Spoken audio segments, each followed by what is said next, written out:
Welcome to my party, we're just getting started. A life is a dream or a nightmare scarring. Hand me a drink cause I think I'm going all in. Get me a shrink who can catch me when I'm falling. Cover up my scars, flip the handlebars. Crashing in my car, wake up in a bar. I'll be a superstar, just on my avatar. This world is so bizarre, empty out the reservoir. Yeah, I'm taking 6 shots, yeah, straight to the face. And I wanna get lost, I'm sick of this place. Don't know how to stop when I'm feeling this way. So I'm taking 6 shots till I'm feeling okay. 아시아투데이 시청자 여러분 안녕하십니까. 송규의 젊은 시각, 오늘은 오후 8시에 이렇게 인사를 드리게 되었습니다. 사실 이제 지난 방송까지는 이제 오후 2시에 방송을 했는데요. 참 많은 다른 이제 우파 진영의 이런 방송이 시간이 좀 겹치다 보니까 많은 분들께서 좀 이제 퇴근 후에 저는 이제 조금은 이제 여유로운 시간에 많이 이제 좀 찾아뵙고 싶다 이렇게 요청을 하셔서 또 이제 저희가 이제 시간 이제 논의 끝에 되도록 최대한 이제 겹치지 않는 시간인 오후 8시로 이렇게 결정을 해서 지금 시간에 찾아뵙게 되었습니다. 아마 이제 막 시작하다 보니까 이제 시간이 좀 바뀌면 좀 헷갈리기도 하고 좀 어색할 수도 있지만 오히려 저는 좀 좋은 것 같아요. 특히 그 이제 저는 심야 라이브를 어떻게 보면은 참 저 2년 3년 동안 해왔기 때문에 저는 오히려 그 늦은 시간이 또 머리가 잘 돌아가고 또 입도 이렇게 풀리더라고요. 그런 점에서 지난번 이제 오후 2시 라이브보다는 이제 오늘부터 시작하는 오후 8시 라이브가 저한테는 너무나 좋고 또 시청자분들께서도 이제 다른 방송 같이 봐야 돼가지고 좀 아쉬웠다면 이제는 아투TV에 조금 더 집중할 수 있을 것 같습니다. 그리고 오늘 참 전달드릴 소식이 정말 많습니다. 또 두 번째 말씀드리고 싶은 점은요. 저희 이제 아시아투데이 아투TV 구독자가요. 지금 잘 보시면은 29만 9천 명을 지금 넘었습니다. 30만을 지금 목전에 두고 있는데요. 정확하게는 29만 9,388분이 이렇게 함께 해주셨습니다. 참 이제 저희가 시작할 때 27만 정도로 이렇게 인사를 드렸었는데 불과 이제 한두 달 만에 벌써 이렇게 2, 3만에 좀 새로운 구독자님들을 이렇게 모실 수 있어서 정말로 참 영광입니다. 다시 한번 이렇게 매번 방송 때마다 찾아주셔서 감사드리고요. 우리 아투TV 꼭 30만까지 이렇게 클 수 있도록 앞으로도 더 많은 응원 부탁드립니다. 그러면은 오늘 이제 첫 번째 좀 소식을 먼저 전해드리도록 하겠습니다. 오늘 이제 국민의힘에서 이제 새 지역에 대한 이제 경선 결과를 발표했습니다. 인천 남동갑의 손범규 전 아나운서, 남양주갑의 윤학준, 그리고 청주 흥덕의 김동원 전 아시아투데이 부사장님이 이번에 이제 경선 공천 싸움에서 승리를 확정지었습니다. 참 그 이제 김동원 부사장님과는 같이 이제 방송을 하면서 느꼈는데 뭐 당연히 외모, 말하는 것, 뭐 이런 거는 뭐 굳이 말씀드릴 필요도 없이 완벽하지만 참 이 사람의 마음을 끌 줄 아는 이제 그런 분이에요. 특히 그 저와 이제 제가 이제 1시간 동안 같이 방송하면서 느낀 거는 1시간 동안 제가 방송하다 보니까 이게 팬이 되더라고요. 그런데 하물며 지역 유세를 다니면서 이 짧은 기간 동안 거의 2-3달의 이런 짧은 기간 동안 많은 주민들을 만났을 텐데 참 그런 시기적으로도 이렇게 어떻게 보면은 참 촉박한 시간 속에서 상당히 이런 힘든 경선을 뚫고 이번에 당당히 이렇게 최종 확정을 받으셨습니다. 그 이제 송태영 전 이제 충북도당 위원장, 그러니까 이제 상당히 이제 경쟁력이 있고 조직력이 있는 후보와 이제 붙어서 이렇게 또 최종 확정이 되었습니다. 우리 아시아투데이 아투TV에서도 이제 참 응원을 많이 했었지만 정말로 기분 좋은 소식이고 중요한 거는 이제 본선 승리겠죠. 그런 점에서 우리 시청자 여러분과 그리고 저 또한 이제 본선에서 최종적으로 승리를 해서 그러면은 또 우리 아시아투데이가 국회의원을 이제 배출하는 이런 참 영광스러운 이런 이제 날이 오지 않을까 이렇게 예측을 해보고요. 반대로 이제 그 민주당에서는 아직까지 그 경선을 하고 있습니다. 현역 의원이 이제 민주당 도종환 의원이 있고 이현희 예비 후보가 이제 경선을 하고 있는데요. 이 둘 중에 경선에서 이긴 사람이 이제 본선에서 이제 우리 김동원 후보와 이제 맞붙게 되는 겁니다. 제가 볼 때는 아마 도종환 의원이 경선을 좀 뭐 통과하지 않을까 싶은데요. 오히려 그러면 더 잘 됐다고 저는 생각을 합니다. 참, 이 청주 흥덕이라는 곳은 국민의힘 입장에선 정말로 험지라고 할 수 있고, 민주당에서는 계속해서 민주당을 뽑아준 지역이죠. 제가 매번 느끼는 것 중에 하나가 뭐냐면요.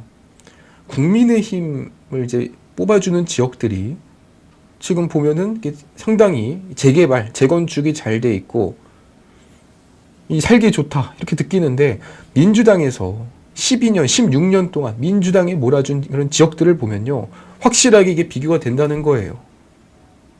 그냥 그 길을 지나가기만 해도 이 지역구 국회의원이 어디인지가 느껴질 정도로, 이게 참 제가 뭐 이런 정치적인 진영 논리에 따라서 이런 말씀을 드리는 게 아니라, 이게 사실 선거라는 것이 오히려 그 국민의 입장에서는 그 유권자들, 지지자들이 투표를 할 사람들이 잘 살고 집을 갖고 부유해져야 오히려 선거에서 유리해지는 것이고, 반대로 이제 민주당 입장에서는 선거에 유리해지려면 어떻게 해야 되는 겁니까? 집주인이 돼서는 안 되는 거죠. 세입자로 살아야 되는 거고, 임대 아파트에 살아야 되는, 임대 주택에 살아야 되는 거고, 국가에서 주는 지원금에 의존적이어야 돼야 그래 민주당 선거에 유리하다는 거예요.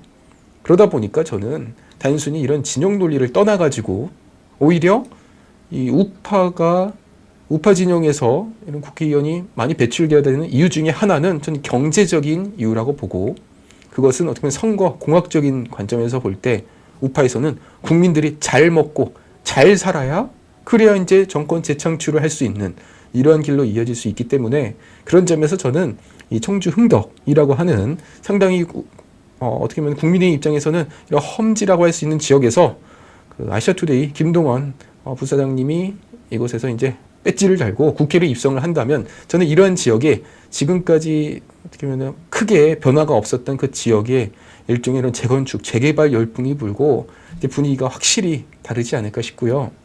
참 이번 총선 상당히 기대가 됩니다. 지금 여론조사를 보니까 오늘 나온 리얼미터 여론조사는요, 국민의힘이 46%, 46.7%, 민주당이 39%입니다. 지지율 차이가요, 지금 대략 7, 8%까지 벌어졌고, 오차범위 밖으로 지금 차이가 난 거예요. 심지어 윤석열 대통령의 국정 지지율이 지금 41%입니다. 지금까지 이렇게 여론조사에 차이가 날 수밖에 없었던 이유가 뭐냐면, 결국 국민의힘의 경우에는 일명 시스템 공천이라고 하는, 어떻게 보면 한동훈 위원장이나 윤석열 대통령도 개입할 수 없는 이런 체계적인 공천 시스템에 의해서 이게 돌아갔던 것이고, 반대로 저 민주당의 경우에는 이재명 부인 김혜경의 수행을 했던 사람이라면은 지금 단수 공천을 벌써 2명이나 받았다는 거죠. 수행, 김혜경 수행 실장, 배우자 수행 부실장까지 단수 공천을 받으면서 김혜경과 이재명한테 줄 서면 단수 공천, 반대로 이재명한테 차기에 대권에 도전할 만한 사람이다 하면은 바로 컷오프를 당하는 이런 일을 우리는 보고 있습니다. 결국 국민의힘은 안정적이고 민주당은 지금 공천 파동이 일어나고 있는 상황. 그리고 두 번째로 개혁신당의 경우에는 지금 이준석 개혁신당 지지율이 3%까지 쪼그라들었고, 이낙연 신당 지지율 새로운미래당 1.6%까지 쪼그라들었습니다. 그러니까 불과 한 달 전, 2달 전만 하더라도 개혁신당과 새로운미래당이 7%와 4%를 기록했다면, 지금의 이 여론조사를 보니까 거의 뭐 반의 반토막까지 난 거예요. 제가 예측했던 그대로 가고 있는 겁니다. 제가 볼 때는요, 총선 직전까지 가면은 오히려 더 수치가 낮아질 것이고, 그러면은 이런 최저 기록할 수 있는 그런 이런 예상되는 수치보다 더 낮아져서 결국에는 한석도 배출하기 힘든 그러한 투표율을 기록할 것이다. 반대로 민주당과 이 국민의힘의 경우에는 이제 양극단으로 이제 지지자들이 이제 모이는 건데, 다만 지금 민주당의 지지율을 보는 것처럼 민주당의 지지율은 오히려 하락하고 있고 국민의힘 지지율은 오히려 상승하고 있는 이러한 추세. 특히 김어준의 여론조사 꽃에서도 조사를 해보니 국민의힘이 압승하는 이런 여론조사를 보면서 결국에 우리가 그 지난번 총선 때 겪었던 그 강력하던 그 전략적이던 민주당은 어디 가고, 이제는 전략은 부재하고 오히려 내분, 자리 싸움, 권력 싸움에만 치중하고 있는 그러한 민주당을 보고 있다는 겁니다. 시청자 여러분, 요즘 길거리 가다 보면요, 현수막 보이잖아요. 현수막 보시면 어떤 생각 듭니까? 민주당 현수막 잘 보시면요, 항상 하는 말이 있습니다. 윤석열 탄핵하자. 김건희 여사의 무슨 빼기 논란이 있다. 탄핵해야 된다. 결국에 국민들이 바라는 거는 어떻게 이 경제를 더 잘 살게 할 것이냐. 여기에 지금 집중을 해야 되고, 왜 이렇게 물가가 높은지, 이런 국제, 정세, 이런 것과 관련해서 얘기를 하고 싶은 거지. 여기 대해서 고민이 있는 거지. 지금 김건희 여사는 이제는 더 이상 저 민주당 의도대로 가지 않는다는 거예요. 오히려 이젠 국민이 더 똑똑해졌고 국민들이 더 냉철해졌습니다. 그런 점에서 제가 감히 예상하는 이런 여론조사의 추세를 볼 때 아마 총선 직전까지 가면요, 국민의힘의 경우에는 과반을 넘는 그러한 여론조사가 한 번은 나올 것이다. 그리고 총선 결과를 보면요, 서울은 압승하고 경기권에서는 지금까지 이제 과반을 지금 얻고 있는데, 이게 정확하게 예측할 수는 없습니다만 이 경기권에서 만약에 과반을 얻는다면 그러면은 감히 민주당의 의석수는 100석 이하로 떨어질 가능성이 상당히 높다. 이렇게까지 말씀을 드립니다. 시청자 여러분, 우리 아투TV 구독자 30만이 얼마 남지 않았습니다. 영상 보시면서 지금 이제 채팅창에서도 말씀해 주셨는데요. 아니 어떻게 저렇게 똑똑한 젊은이가 숨어있다 나왔냐, 이렇게 말씀해 주시는데, 영상 보시면서 괜찮다 싶으면요, 구독, 좋아요, 그리고 주변에다가 아투TV 많이 시청 부탁드립니다라고 이렇게 홍보도 해주시면은 너무나 큰 힘이 됩니다. 저 또한 아투TV가 더 크게 성장할 수 있도록 열심히 방송하도록 하겠습니다. 그러면 오늘 아시아투데이 이제 1면 보도록 시작하도록 하겠습니다. 오늘 아시아투데이가 집중하는 소식은요, 두 가지입니다. 김영주 입당, 그리고 임종석 탈당. 물론 임종석 탈당의 경우에는 오늘 이제 임종석 전 실장이 페이스북에다 한 문장을 올렸습니다. 탈당은 안 하겠다. 당에 남아 있겠다는 거죠. 그런데 제가 미리 말씀을 드리면, 잠시 뒤에 이제 더 집중적으로 다뤄보겠지만, 미리 말씀드리면 오히려 이러한 말이 임종석이 탈당을 안 하겠다는 것이 제가 볼 때, 제가 판단하기로는 오히려 이재명에 대한 전면전을 선포한 거다. 그러니까 이낙연 대표처럼 나갈 수도 있지만 안 나가겠다는 거잖아요. 컷오프가 됐는데도 불구하고 안 나가겠다? 당 내에서 싸우겠다는 거예요. 그러면 오히려 이재명 입장에선 더 골치가 아픈 거죠. 차라리 나가서, 이낙연 대표처럼 나가서 민주당을 향해 비판을 한다면, 그러면 그거는 어차피 당이 다르니까 의미가 없는 건데, 마치 이준석이 국민의힘에 남아가지고 국민의힘을 계속 때려대는 게 얼마나 이 언론에서 참 부각을 많이 시켰습니까? 마찬가지로 임종석 실장 또한 당에 남아서 저 이재명 공천, 이재명 민주당에 대해서 비판을 하겠다는 것으로 보여지고, 그 뒤에는 문재인이 있다. 이러한 소식까지도 좀 미리 말씀을 드리고요. 그리고 이 김영주 국회 부의장이 이제 오늘 국민의힘에 입당을 했습니다. 사선이고 영등포 갑으로 어떻게 보면은 민주당에서 국민의힘으로 옷을 갈아입고 총선에 나간다는 겁니다. 김영주 의원은 법안 발의율, 국회 출석률 상위 20%에 들었던 분인데 엉뚱하게도 하위 20% 통보를 받고 민주당에서 탈당을 했죠. 이재명이 뭐라고 그랬냐면 그분이 윤리 항목을 빵점 맞았다. 소명을 하지 않았기 때문에 빵점 맞았다. 이렇게 얘기를 하는데요. 그게 말이 되는 거예요? 이걸 소명을 안 했으면 당에서 빨리 소명하라. 이걸 재촉을 하든 기회를 줬어야죠. 그냥 이런 의혹이 있는데 여기에 대해서 어떠한 해명을 하지 않았기 때문에 50점 만점 절대평가 항목을 빵점 처리를 해서 하위 20%에 들었다. 그러면 만약에 이 김혜경 수행 실장을 맡았던 그 이해식 의원이 이런 항목에서 빵점을 맞을 위기가 생겼다면 그냥 가만히 뒀겠습니까? 아마 이재명이 직접 연락을 해가지고 빨리 소명해라 이렇게 하지 않았겠습니까? 한동훈 위원장은요 이렇게 말을 했습니다. 김영주 부의장이 빵점이면 이재명은 마이너스 200점이다. 합리적이고 상식적으로 의정활동 해오신 분을 모욕줘서 내쫓았다.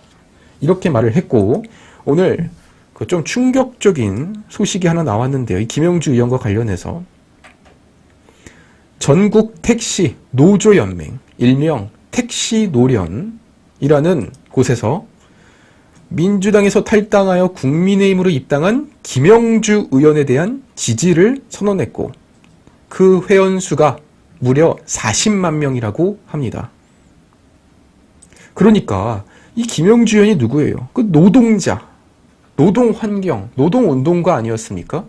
이런 분을 이재명이 내쫓았고 그걸 국민의힘이 끌어안았더니 40만 명의 택시노조연맹이 함께 들어온 거예요. 민주당원 1000명, 택시노조 40만 명.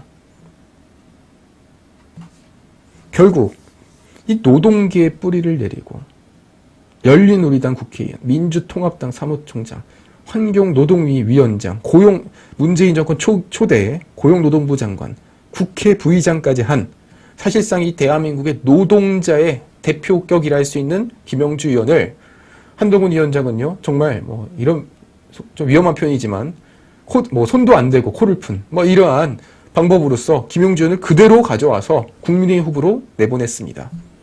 아마 이 지역 내에서 김영주 의원에 대한 이런 그 평가가 상당히 높기 때문에 이번 총선에 있어서 결과는 제가 볼 때는 이건 압승할 것이다.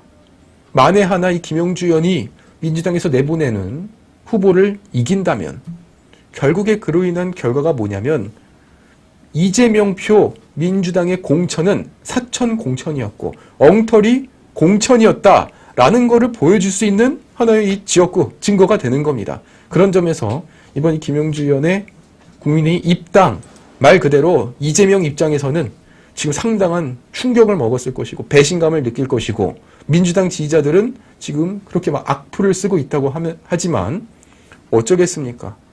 본인들이 자초한 일인데요. 본인들이 왜 멀쩡한 사람을 하위 20%로 넣어놔가지고선 쫓아냅니까? 결국 참 이런 공천 논란이 지금 한 달 가까이 지속되고 있는데 이것이 줄어들 것이 아니라 오히려 더 가속화가 되고 그러다 보니까 이것이 이제 지지율 차이로 반영이 되면서 거의 역대급의 지지율 차이가 벌어지고 있다. 이렇게 말씀을 드립니다. 다음으로요. 오늘 아시아투데이 사설을 한번 보도록 하겠습니다. 참 지난 주말에 있어서는 안 될 이런 일이 있었죠. 윤봉길 의사 손녀 윤주경 의원이 3.1절 참배를 하러 갔다가 그 계양구청장에 의해서 가로막히는 이런 일에 대한 비판 사설입니다. 윤봉길 의사의 손녀 윤주경 의원이 3.1절 105주년 기념 행사에 참석을 해서 참배를 하려 했으나 민주당 소속 윤환 계양구청장이 이를 저지하는 어처구니 없는 일이 벌어졌다. 오히려 이런 행사에 참여하지 못하고 행사가 끝난 뒤에 원희룡 장관과 함께 행사가 끝난 뒤에야 헌화를 했다는 것이죠. 애초부터 의원 명단에 빠져 있었고 어쩔 수 없이 민주당의 계양갑 의원에게 이날 참배를 같이 해도 되냐 부탁을 해서 허락을 받았다고 합니다. 그런데 참여를 하려고 할 때 저 윤한 민주당 구청장이 팔을 뻗어서 손으로 가로막았고 결국에는 참배를 하지 못하고 자리로 돌아가는 이런 일종의 대참사가 벌어진 것이죠. 국민의힘에서는요. 도대체 민주당은 3.1절 참배할 자격도 내 편만 되는 것이냐? 이게 민주당이 말하는 자유와 민주주의인지 묻고 싶다. 지금 민주당의 그 계양구에서는요. 뭐 상황을 파악하고 있다. 상황 파악한 다음에 입장문을 내겠다라고 하지만 지금까지는 아직 입장문이 안 나왔어요. 결국 윤봉길 의사 독립에 목숨을 바치고 24살의 젊은 나이에 총살형으로 생을 마친 윤봉길 의사의 손녀가 공식 참배를 하지 못하고 자리로 돌아가는 이러한 모습을 보면서 결국 민주당에서 그리고 이 좌파 진영에서 항상 국민의힘을 향해 친일파 정당이다. 심지어는 이승만 대통령한테도 친일파라고 하죠. 그게 말이 됩니까? 독립운동가한테 친일파를 하고 이제는 윤봉길 손녀한테도 3.1절 참배를 가로막는, 이것이 저는 상당한 지금 이 대한민국의 갈등 국면에 있어서 참 벌어지면 안 될 이런 하나의 단면이 아닌가 싶고요. 지난 5년 문재인 정권 우리가 5년 동안 결국 국민들이 절반으로 갈라치기를 당하고 세대끼리 싸우고 성별끼리 싸우면서 국민들의 절반이 갈라져 있잖아요. 심지어는 친인척끼리라고 하더라도 정치 내용을 하다가 싸우는 일이 지금 곳곳에서 벌어지고 있다는 거예요.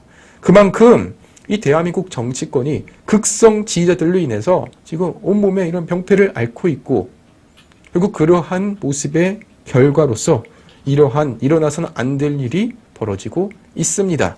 그런 점에서 참 이 대단한 민주당, 도대체 이분들은 그저 이 당 갖고선 모든 것을 판단하는 일종의 이런 정치적 병폐의 한 모습을 보고 있다. 이 점에 대해서 오늘 아시아투데이는 신랄하게 비판을 했습니다. 시청자 여러분, 오늘 이제 아시아투데이 내용은 여기까지 준비를 했고, 그러면 이제 오늘 벌어지는 이런 속보 소식에 대해서 말씀드리도록 하겠습니다. 첫 번째는요, 또 공천 파동입니다. 김혜경의 수행비서 권향엽, 이분을 지금 이제 단수 공천을 한 건데요. 이분이 이제 청와대에서 비서관 했던 분이에요.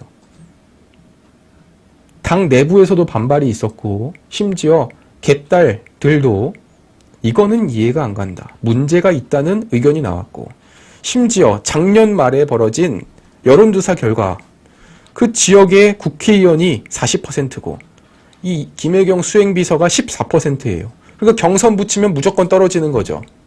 그런데 현역 의원을 컷오프 시키고 김혜경 수행비서를 단수공천 줬다는 겁니다. 네, 지금 보여지는 이분인데요. 권향엽 전 청와대 균형인사비서관. 중요한 게 뭐냐면요, 이게 지금 이분이 김혜경의 수행 부실장이에요. 부실장. 그러면은 부가 있으면은 본이 있겠죠. 그러면 김혜경의 실장이 누구냐? 이해식 의원이고, 이해식은 이미 중랑을에 단수공천을 받았어요. 그러니까 김혜경의 수행 실장이 이미 중랑을 단수공천 받은 상황에서 수행 부실장이 또 한 번 단수공천을 받았다는 겁니다. 그러니까 지금 민주당에서 그동안 국민의힘과 윤석열 정부를 향해서 비판했던 그 내용들이 지금 고스란히 본인들 이 잣대로 적용을 해보면 다 틀린 거예요. 하나도 제대로 맞는 게 없습니다. 그렇게 김건희 여사가 모든 공천에 관여를 했다, 좌지우지했다 이렇게 주장을 했지만 결과적으로 지금 까보니까 어떤 결과가 나왔어요. 윤석열 대통령실 출신 인사들이 지금 다 떨어졌잖아요. 오히려 당협위원장, 현직 국회의원들이 다 이겨버렸습니다. 왜 그런 결과가 나왔을까요? 이게 사실 시스템 공천이라는 거는 어떠한 사적인 이런 점수가 들어가지 않는다는 것이고, 그러면은 시스템 공천은 결국 경선인데, 경선은 결국 조직력입니다. 그러니까 다 지금 국민의힘에서 현역 의원들이 다 압승을 하는 이유가 뭐냐? 조직력의 차이가 있었다는 거예요. 이게 사실 감동이 있냐? 여기에서는 할 말이 있겠지만, 반전, 그리고 청년, 이러한 의미는 좀 부족할지 모르겠어도 결국 시스템 공천이 제대로 이루어지면은 현역 의원이 압도적으로 유리할 수밖에 없다고요. 반면 지금 민주당에서 벌어지고 있는 저 공천의 모습은요, 이거는 정말 이 시스템이라는 말을 붙이기도 참 민망한 이러한 공천이라는 겁니다. 결국 배우자 실장 이미 단수 공천 받았고, 배우자 부실장 이분도 단수 공천이 됐는데, 그런데 이거 그냥 주면은 욕을 먹잖아요. 그러니까 어떻게 해서 공천을 줬느냐? 이 지역을 여성 전략 특구로 지정을 합니다. 그냥 주면 욕 먹으니까 여성 특구, 여성 전략 특구. 그러니까 그 단순히 전략 공천 지역이다 이것도 아니고요. 여성을 전략적으로 보낼 지역이다. 도대체 왜? 아니 그것도 하필 전남, 순천, 광양, 곡성, 구례 이곳에 어떤 이유에서 여성 전략 특구 다른 지역보다 뭐 여성의 비율이 압도적으로 높느냐? 뭐 그런 것도 아니고요. 그러니까 아무런 이유 없이 그 지역을 여성 전략 특구로 지정을 해서 현역을 컷오프 시키고 그 다음에 김혜경 수행 맡았던 사람을 꽂았다는 거예요. 당연히 이건 사천이라고 할 수 있겠죠. 물론 본인들이야 뭐 이 여러 가지 이유를 들겠지만요. 이날 그 공천을 하기 전에 전날 밤 비공개 최고위 회의에서 상당한 이 의견 충돌이 있었다고 해요. 홍영표 의원, 임종석 비서실장 탈락 확정 지은 그날 이 권양역 단수공천 조선 안 된다. 반대 의견이 나왔음에도 불구하고 그대로 관철이 됐다고 합니다. 그러니까 그 최고위에서 반대 의견이 있었다는데도 불구하고 누군가가 밀어붙였다는 거죠. 그럼 누가 밀어붙였을까? 뭐 누구겠습니까? 뭐 안 봐도 뻔한 거죠. 지난번 4년 전에는 이 권양역 비서관이랑 그리고 현역의 그 서동용 의원 이 둘이 경선을 했거든요. 근데 경선하니까 당연히 서동용 이분한테 밀린 거예요. 그리고 이번에 또 한 번 4년이 지나서 경선을 하게 된 건데 그러면 상식적으로 경선을 뭐 지금 이 서동용 의원이 특이점이 없다면 어떤 뭐 이재명처럼 전과 사범에 이런 사법 리스크가 없다면 경선을 붙여줘야 되는 것인데 그런 거 일절 없이 그냥 컷오프 시키고 공천을 줬다는 겁니다. 심지어 이 전략 특구로 지정을 했으면 차라리 정말 이게 젊고 참신한 새로운 여성 인물을 배출해가지고 영입해서 공천을 주면 그거는 의미가 있다는 거예요. 그런데 이미 청와대 비서관까지 하고 이미 경선까지 나왔던 사람을 전략 특구로 지정을 해서 공천을 줬다? 지금 이재명 팬카페 제명인의 마을에서도 이건 문제가 있다라는 의견이 나와가지고 지금 반발이 심각하다고 합니다. 아니 근데 대표가 공천 자리 이런 거 마음대로 못 주냐 답답하다 이러고 있고 여기서 오해받을 소지가 크다. 또 이런 걸 올리지 마라. 공천 끝났다. 막 서로 지금 싸우고 있는 거예요. 그러니까 우리가 흔히 이제 개딸 같다라는 게 딱 저런 댓글의 반응인 거죠. 아니 왜 내분을 일으켜? 왜 반대 의견을 내? 저는 다시 한번 느낍니다. 우리 국민의힘의 장점은 우파 진영의 장점이 뭐냐? 내분이 가능하다는 거예요. 내부에서 반대표를 줄 수 있어야 그래야 자유민주주의입니다. 반면 저 제명인의 마을의 모습은 절대로 반대 의견을 냈다가는 살아남을 수가 없는 거죠. 쫓겨나는 거죠. 그런 점에서 참 다시 한번 이런 차이를 느끼게 되네요.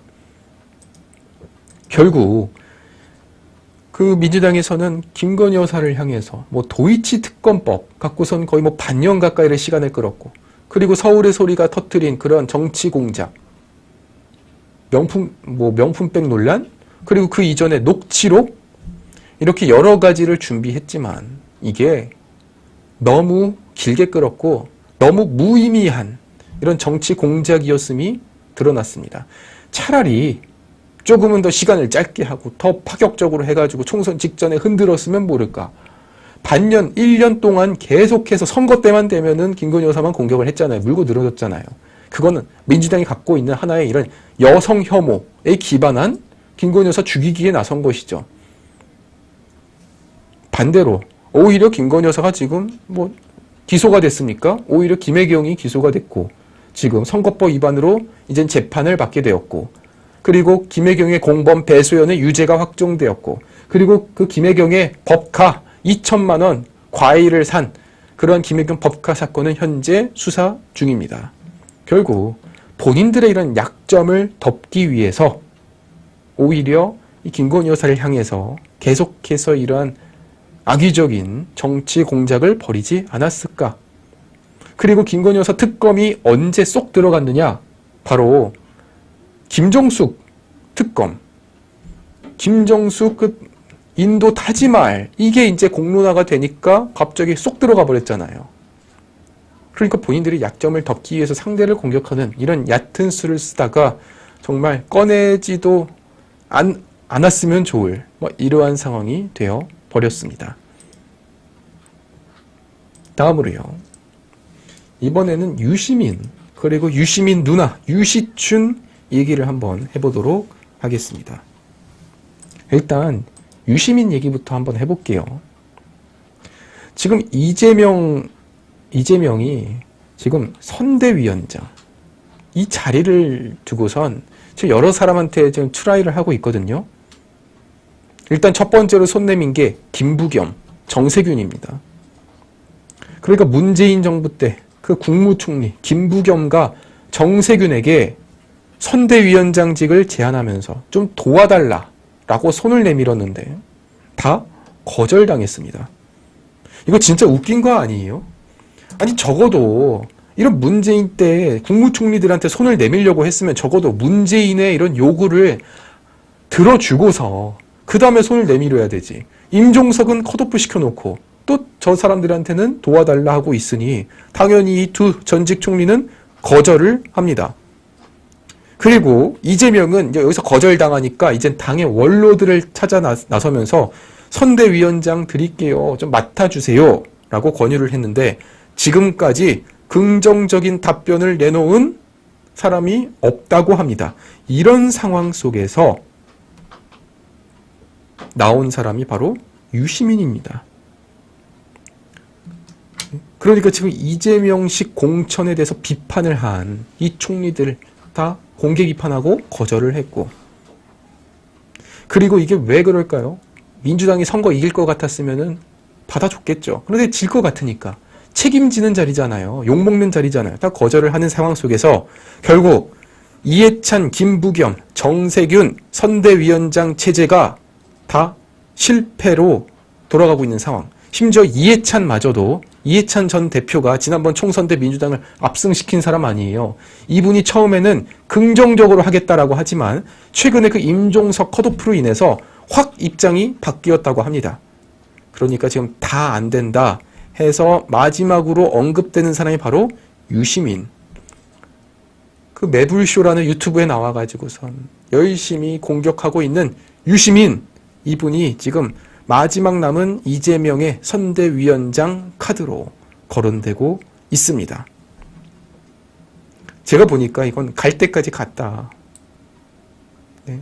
유시민까지 갔다는 건요, 말 그대로 민주당에서 그 누구도 맞지 않았다는 거예요. 그러니까 이미 정치적으로 다 소모된, 소진된, 역할이 다 끝나버린 사람을 데려와 가지고선 총선을 치르겠다는 건데, 물론 유시민이라는 사람이 그 지지층이 많아요. 그런데 제가 항상 매번 느끼는 게 뭐냐면, 이 선거라는 거는 극성 지지층이 중요한 게 아니라 중도층과 무당층, 그리고 이 비토 여론이 더 중요하다는 거고, 이 유시민이 갖고 있는 그 지지층이 10이라고 한다면 그 유시민이라는 사람만큼은 결코 지지할 수 없다는 그 여론이 2배, 3배는 전 많다고 봅니다. 차라리 정세균, 김부겸한테 더 간절하게 요청을 했었어야 됐다는 거죠. 이런 상황 속에서 유시민의 누나 유시춘 EBS 이사장에 대해서 지금 국민권익위가 대검찰청에 수사를 의뢰했습니다. 유시춘 EBS 이사장이 법카를 통해 수천만 원을 사적으로 썼다. 심지어 이때는요, 또 정육점, 백화점까지 나왔습니다. 그러니까 김혜경은 과일 사고, 초밥 사고, 백숙 사고 이러는데 2천만 원. 유시춘은 정육점, 백화점, 반찬 가게. 네. 아니 그럼 뭐야? 이제는 심지어 반찬 가게마저도 EBS 법카로 쓴 거예요? 5년 동안 총 200차례 1,700만 원어치를 결제했다고 합니다. 참 이게 대단한 게 뭐냐면요, 정말로 이런 부정부패를 저지른다고 했을 때 뭐 수십억을 해먹었으면은 말이라도 안 한다는 거예요. 이해라도 간다는 겁니다. 그래, 뭐 수십억 사기칠 수 있지. 사기치는 사람들이 수십억을 사기치는 거 그건 이해가 된다는 거예요. 그런데 아니 본인들 월급이 1,000만 원 내외로 이렇게 받으면서 그 몇만 원이 아까워가지고 그럼 반찬을 살 때도 법카로 썼다는 거? 그러니까 오히려 저는 이러한 것들이 더 우리 국민들한테 화가 나게 한다는 겁니다. 고작 그 1,700만 원어치를 본인 돈을 쓰기 싫어가지고선 법카로 썼다. 그래서 이 권익위가 유시춘을 대검에다가 수사를 의뢰했고, 그리고 이날 그 조사 결과를 발표를 했는데요. 주말에도 유명 관광지에 가서 예산을 사적으로 사용하고 EBS 업무 추진비 사용 내역과 실물 영수증 등을 비교, 분석, 대조하고 참고인들 조사까지 실시를 해서 문제가 있다라고 판단을 하여 대검에다 수사를 의뢰한 겁니다. EBS는 경기도 고양시 일산에 있습니다. 그런데 저 법카 사용 내역은 직원 의견 청취라는 명목으로 제주도에 있고, 그리고 경북에 있고, 강원도에 가서 법카를 썼다는 거예요. 아니 도대체 제주도에 가서 직원들 의견을 듣는다. 제주도에 얼마나 많은 EBS 직원이 있길래 그 제주도까지 가가지고 법카를 했습니까? 심지어 언론인 등 여러 인물들에게 3만 원이 넘는 식사를 50차례 넘게 접대한 기록도 확인이 돼서 청탁금지법 위반 혐의도 적용을 했다고 하고, 중요한 건요, 이거 이재명 그 법카 사건이랑 똑같은 건데 그 김혜경 법카도 다 내부적으로 회계 처리가 됐다는 거예요.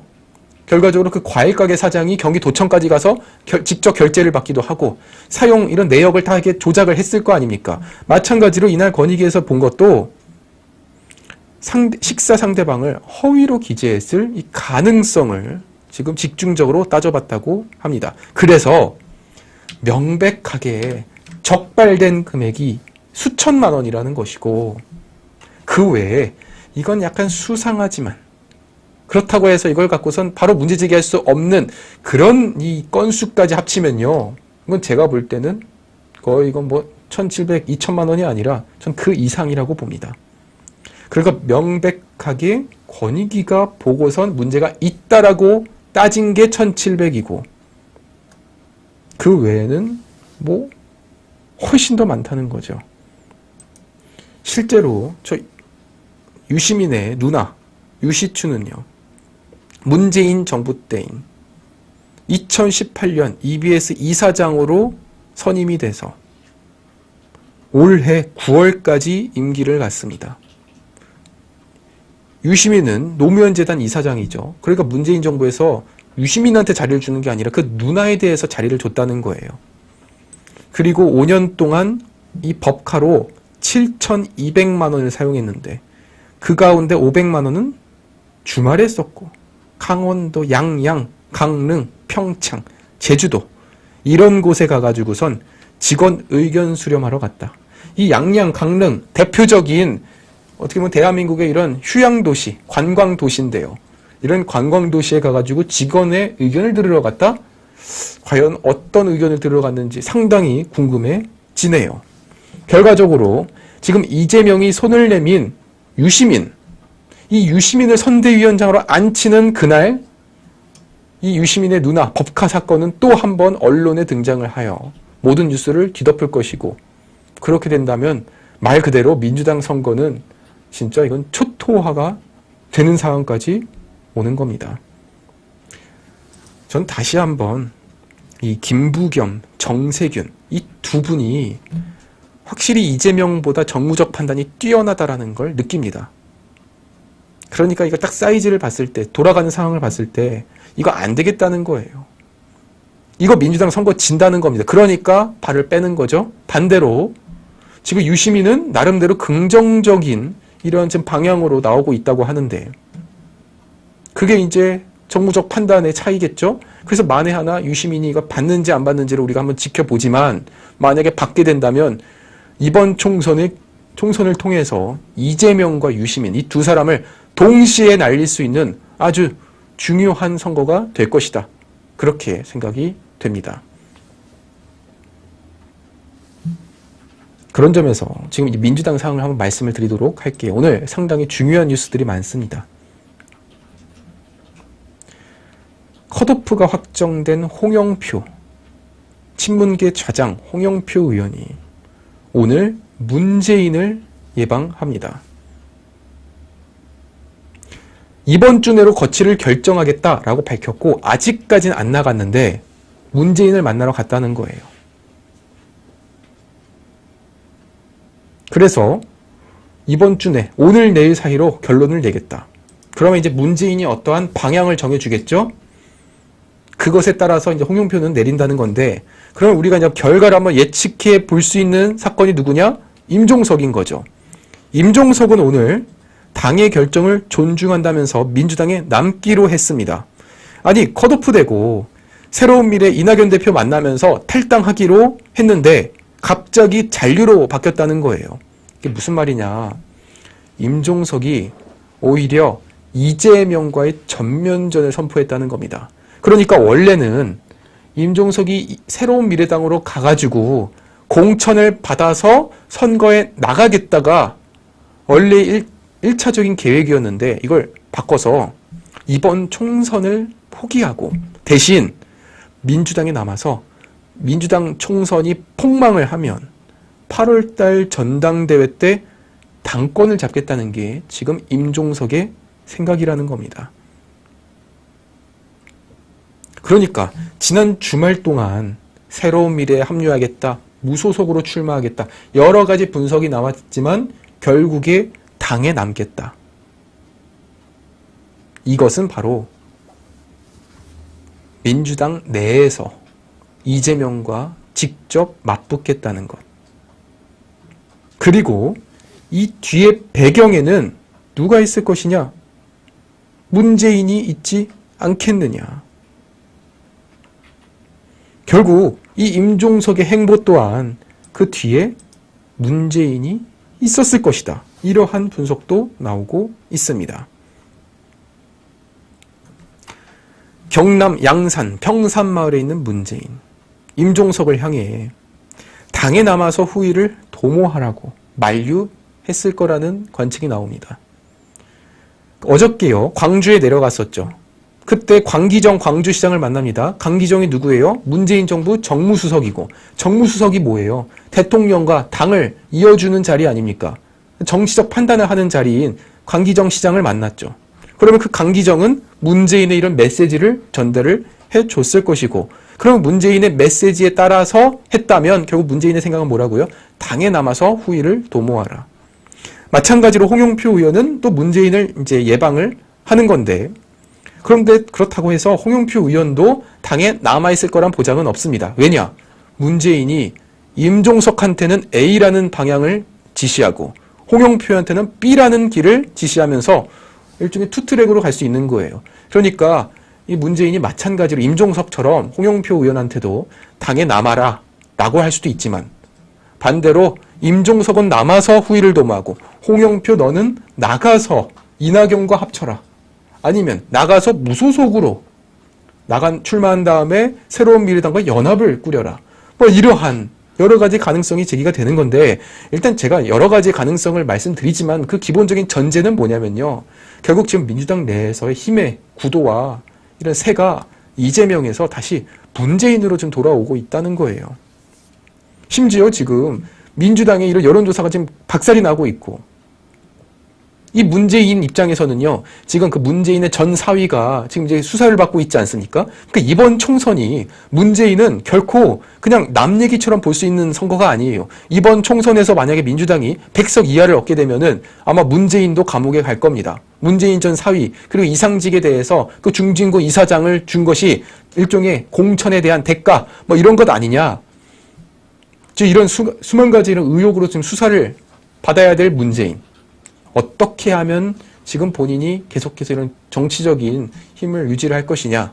그런 점에서 저 홍영표, 임종석에게 이런 다양한 메시지를 줄 것이고, 이런 것들의 결론은 이재명은 결국 힘의 권력에서 멀어지고 있다는 겁니다. 지금 그 민주당 비례정당 지지율 거의 지금 바닥이에요. 그 당 이름이 민주개혁진보연합인데 지금 몇 퍼센트까지 나오냐면요. 무려 8%입니다. 이재명 민주당의 비례정당 지지율이 8%고 오히려 그 지지율이 다 어디로 갔냐면 조국 신당으로 갔어요. 참으로 충격적인 여론조사입니다. 제가 한번 시청자분들께 보여드리도록 할게요.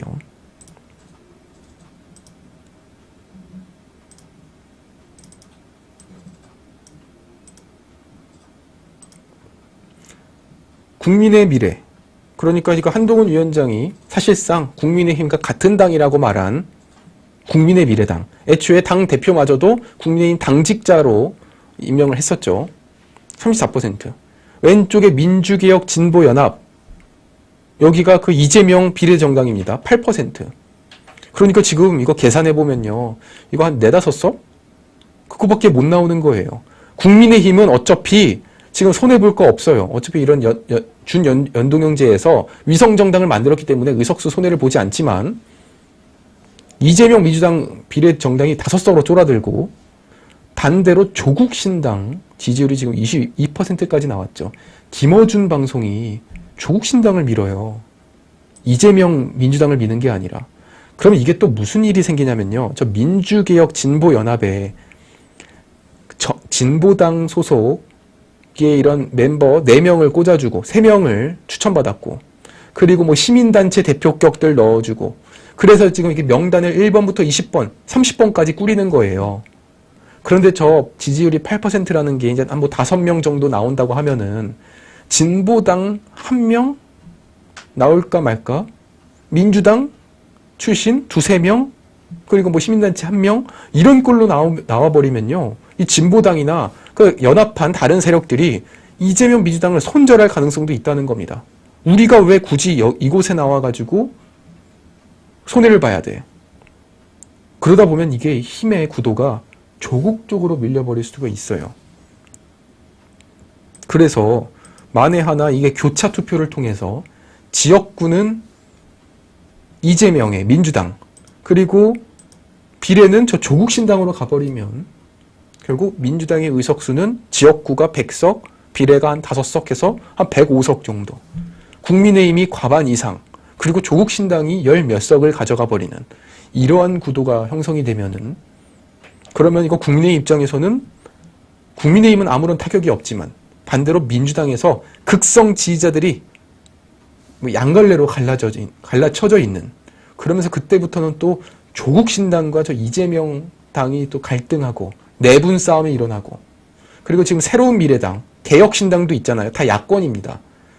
야권이 하나로 모이지 못하고 계속해서 분열되어 있는 이러한 모습들이 이게 참 충격적인 이런 상황으로 나왔습니다. 해당 여론조사는요, 리서치뷰 여론조사의 결과입니다. 참 이 조국이라는 사람이 법무부 장관 출신이고 법대 로스쿨 교수 출신인 분이 비법률적인 방식으로서 명예회복을 하겠다는 그 말이 얼마나 이게 참 웃기는 해프닝입니까?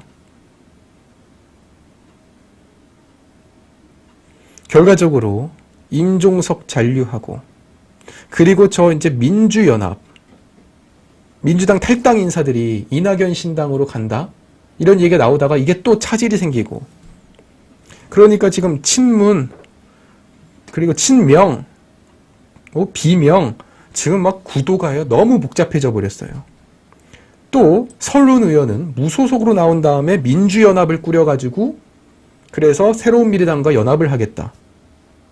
그러니까 이게 지금 국민들 입장에서는, 아니 우파 진영의 지지자들은 편해요. 국민의힘 찍고 지역구는, 비례는 국민의 미래당 찍고 땅 찍으면 끝입니다. 공천 내분도 없고 경선에 있어서 뭐 반발표도 없어요. 그냥 딱딱 찍으면 끝이에요.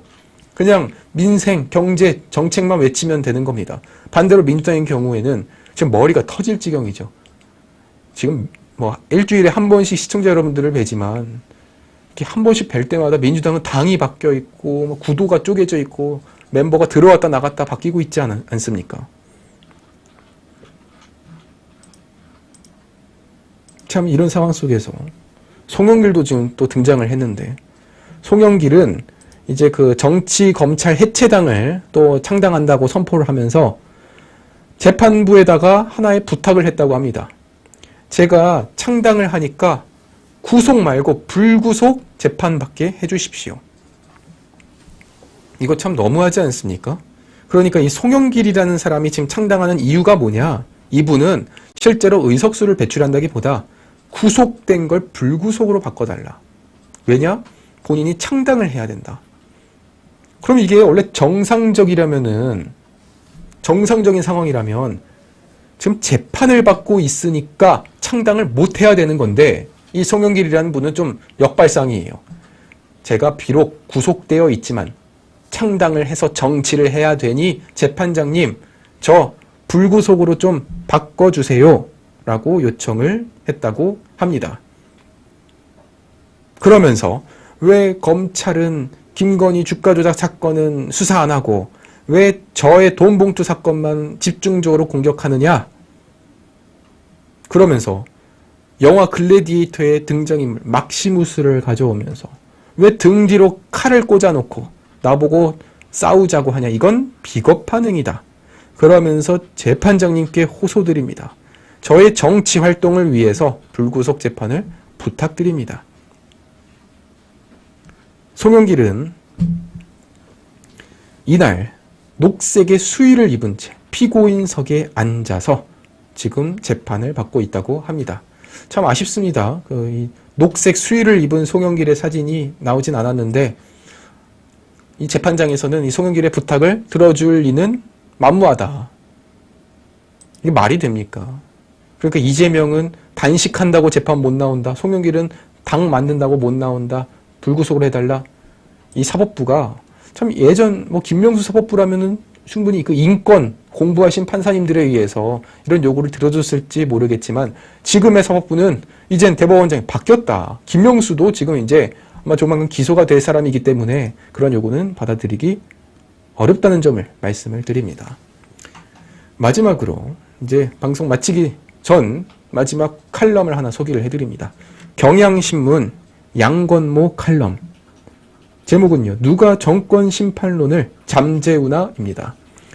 요즘 계속하여 경향, 오마이, 한겨레에서 이재명 비판 칼럼, 비판 기사를 계속해서 내보내고 있고, 반대로 민주당과 이재명 지지자들은요, 저 경향과 한겨레를 향해서 너희들도 결국에 정권 편이구나, 너희들도 똑같다 라고 하면서 서로가 막 싸우는 이런 모양새예요. 지금 무슨 말이 나오냐? 도저히 질 수가 없는 선거에서 질 수가 있다는 당혹감이 생기고 있다. 민주당과 국민의힘 처지가 역전됐다는 거예요. 한 달 전에는 예상하기 힘들었던 지형이라는 건데 이게 한 달 만에 벌어졌다는 겁니다. 그러니까 민주당 입장에서는 이번 선거는 지면 안 되는 선거였는데 지고 있다는 거고, 반대로 국민의힘 입장에서는 이길 수가 없는 선거였는데 이기고 있다는 겁니다. 왜? 도대체 한 달 동안 무슨 일이? 윤석열 대통령이 갑자기 각성한 것도 아니고 국민의힘이 딱히 잘한 것도 없다. 단 하나, 이재명 민주당의 듣도 보도 못한 공천 막장극이 선거 지형을 개토시켰다. 총선 흐름에 무엇보다 막대한 영향을 미치는 변수가 공천이다. 제가 그 유튜브 넘겨보다가 쇼츠로 보고서는 충격받은 게 뭐냐면, 그 이전 그 정규재 대표가 이번 공천을 두고선 이제 평가를 한 내용이 있는데요. 제가 그걸 보고 좀 충격받은 게 뭐냐면, 그 정규재 대표가 이렇게 평가를 하더라고요. 한동훈 국민의힘 공천은 엉망이다. 왜 다 현역만 이기냐? 반대로 이재명의 공천은 혁신 그 자체다. 현역 의원들을 다 컷오프 시키고 신인들한테 기회를 주는 공천이라 대단하다, 이렇게 평가를 하더라고요. 반대죠. 정말로 그렇게 그 이재명표 공천이 혁신이었다면 이 경향이나 한겨레가 이렇게 칼럼을 썼겠습니까? 지금 경향이 말하는 것처럼 이재명의 공천은 막장극이라는 거예요. 한 달 동안 너무도 요란한 민주당의 공천 과정, 이것을 뭐라고 평가했냐면 자멸적이고, 그러니까 스스로 멸하는 자살골이고 너무도 그로테스크하다.